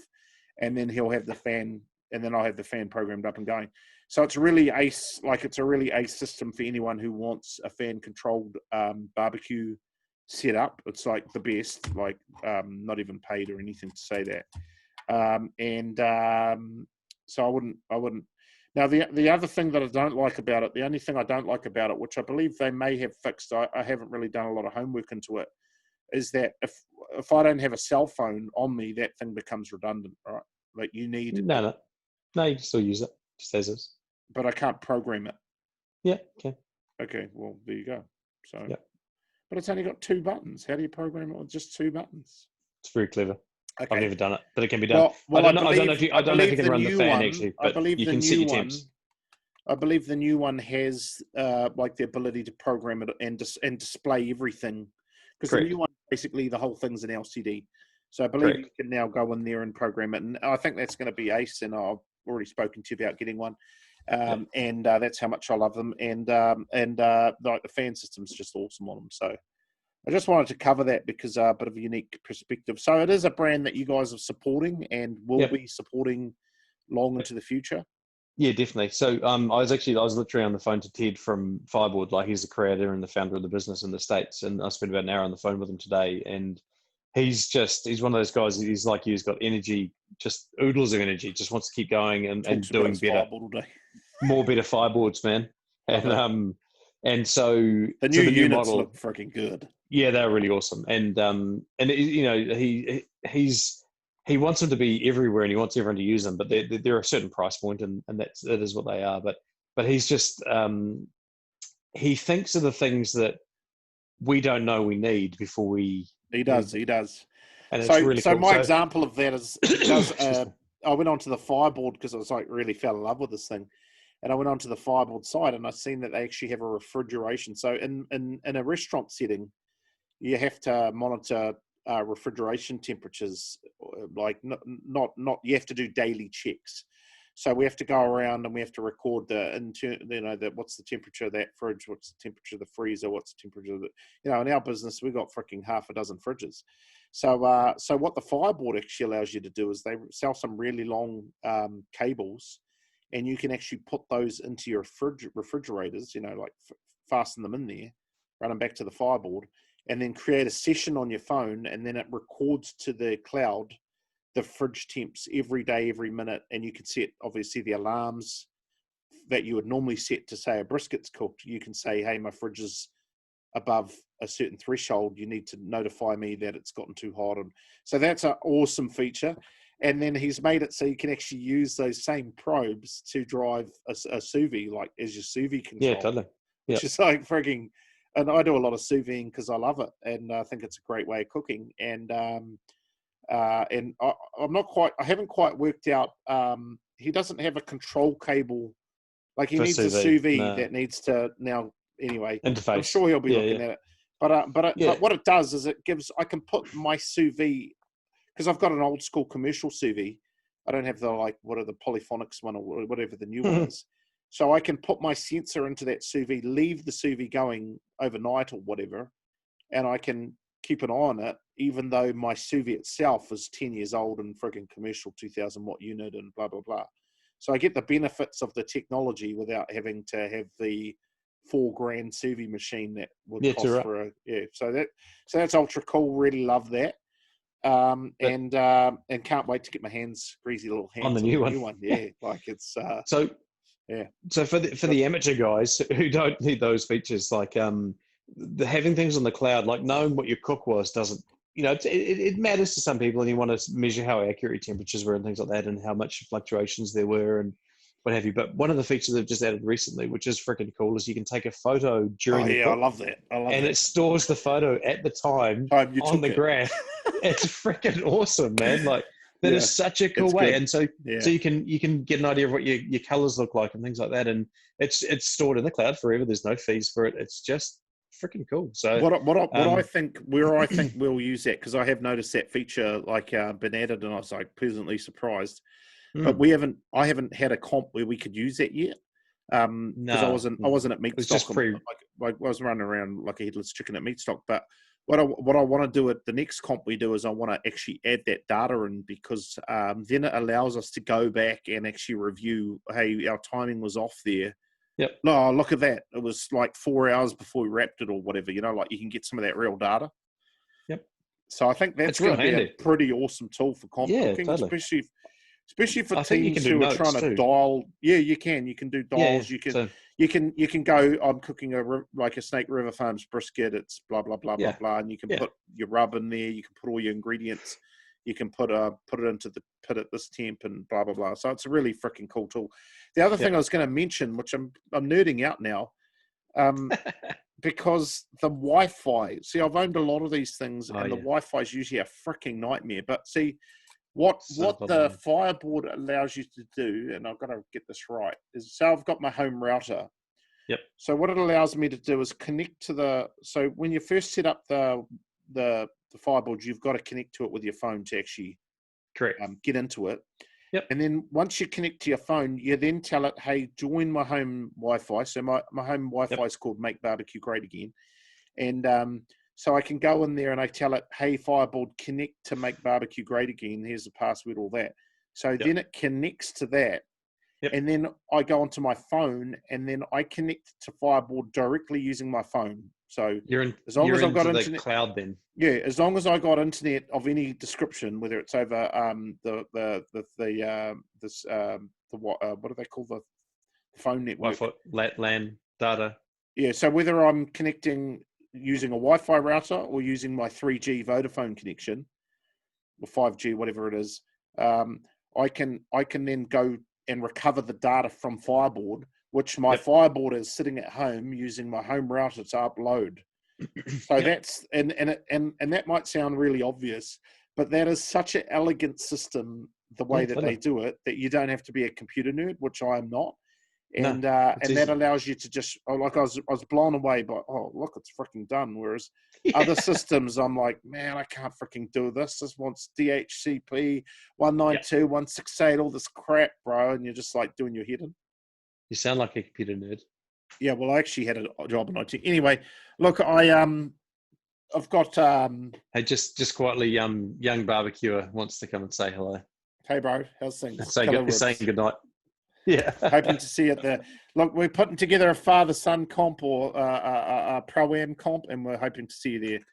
But look, I love the Firebird, Derrick, and I didn't like. I got a bit worked up then, but look, I really love the product. I'm really passionate about it, and like for anyone out there sitting on the fence, like Derrick's giving you the spiel or whatever, and look, I don't care whether Derrick likes what I say or not, and we argue about everything, and but I can tell you, I'm on his side in terms of the Fireboard. Like, I think it's a great product, and I think if you're considering one of these thermometers, whether you're going to use it as a like a temperature probe, or whether you're going to use it with the Fireboard fan system, get after it and spend the money, and you won't regret it. It's such a good system.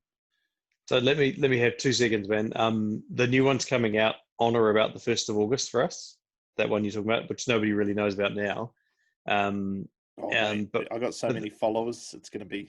But the top one of the two has actually got that drive cable built into the device now. Oh, fuck. Yeah, exactly. So I don't need the cable. Great. Nah. But the base one doesn't.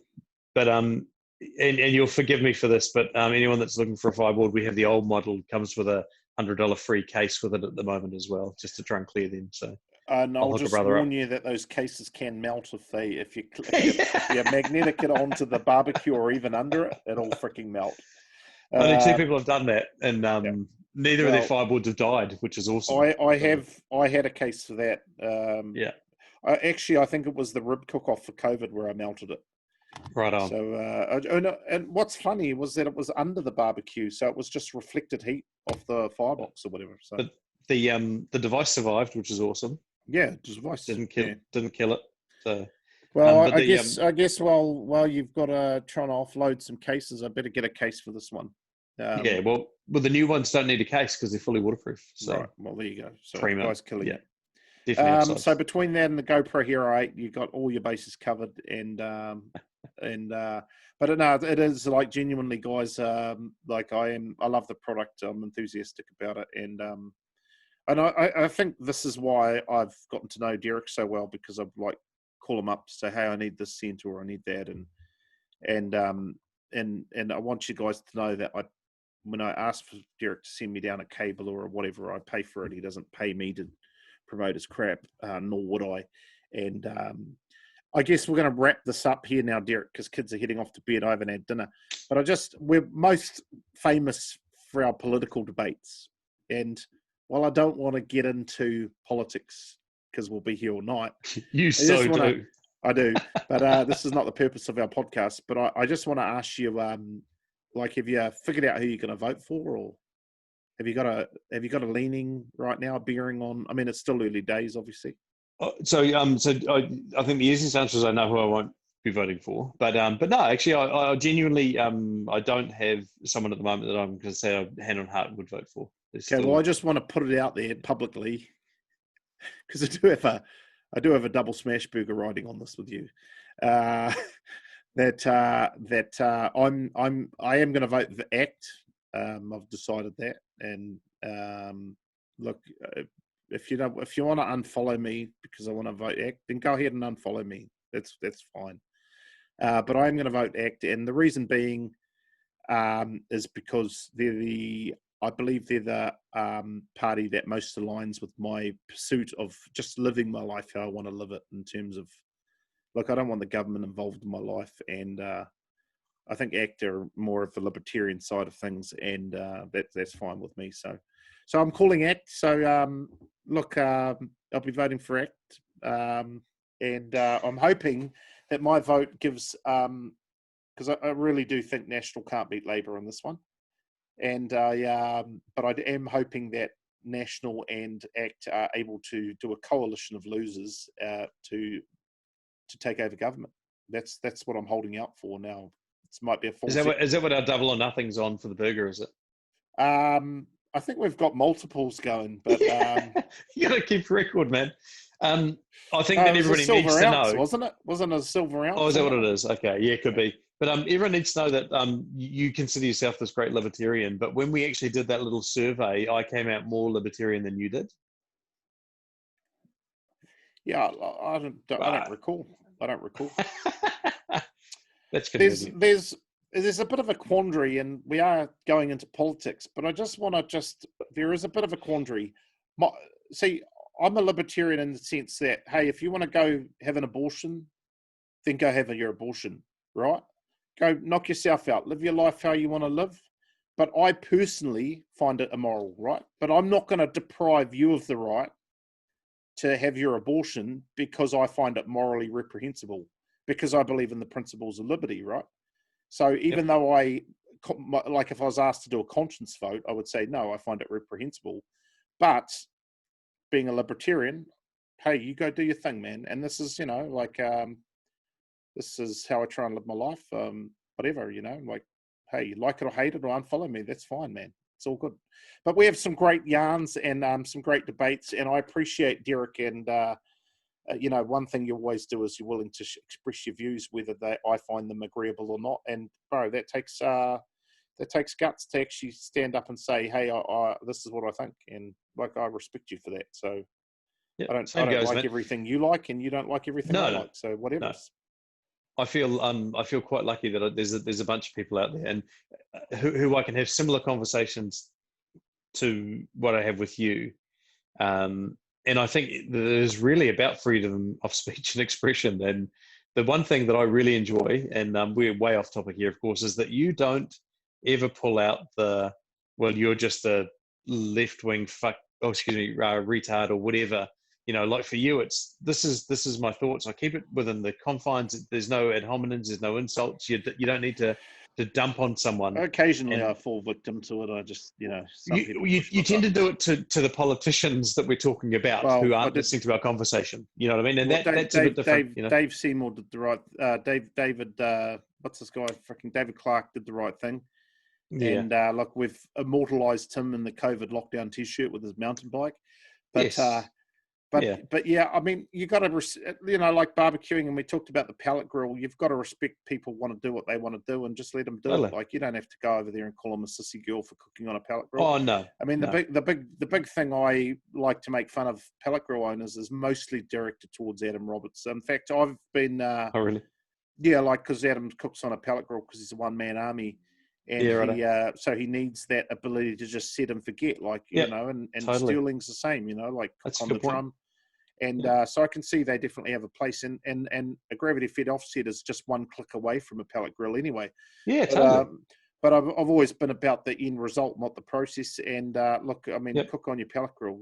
In fact, just to completely wind this all up, I have, if you follow me on Instagram under JMac Barbecue, BBQ, you'll see that I've been actually playing with the Fireboard to control a rocket stove, which runs a pellet grill. Oh, that's right. Yeah. I am in the process of making the first, I believe a world first, but maybe someone else has done it. I don't really care. I'm going to claim it.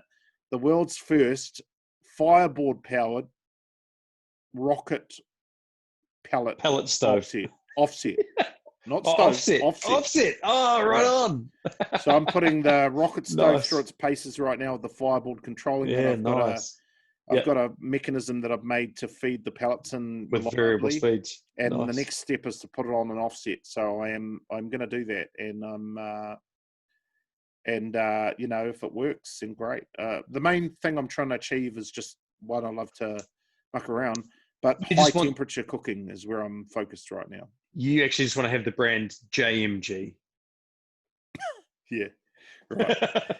And guys, and on that bombshell, we're going to wrap it up. And thanks for listening, and thanks for joining Derrick. Awesome. Cheers, mate. Thank you, everybody, for spending all that time listening to us and natter on.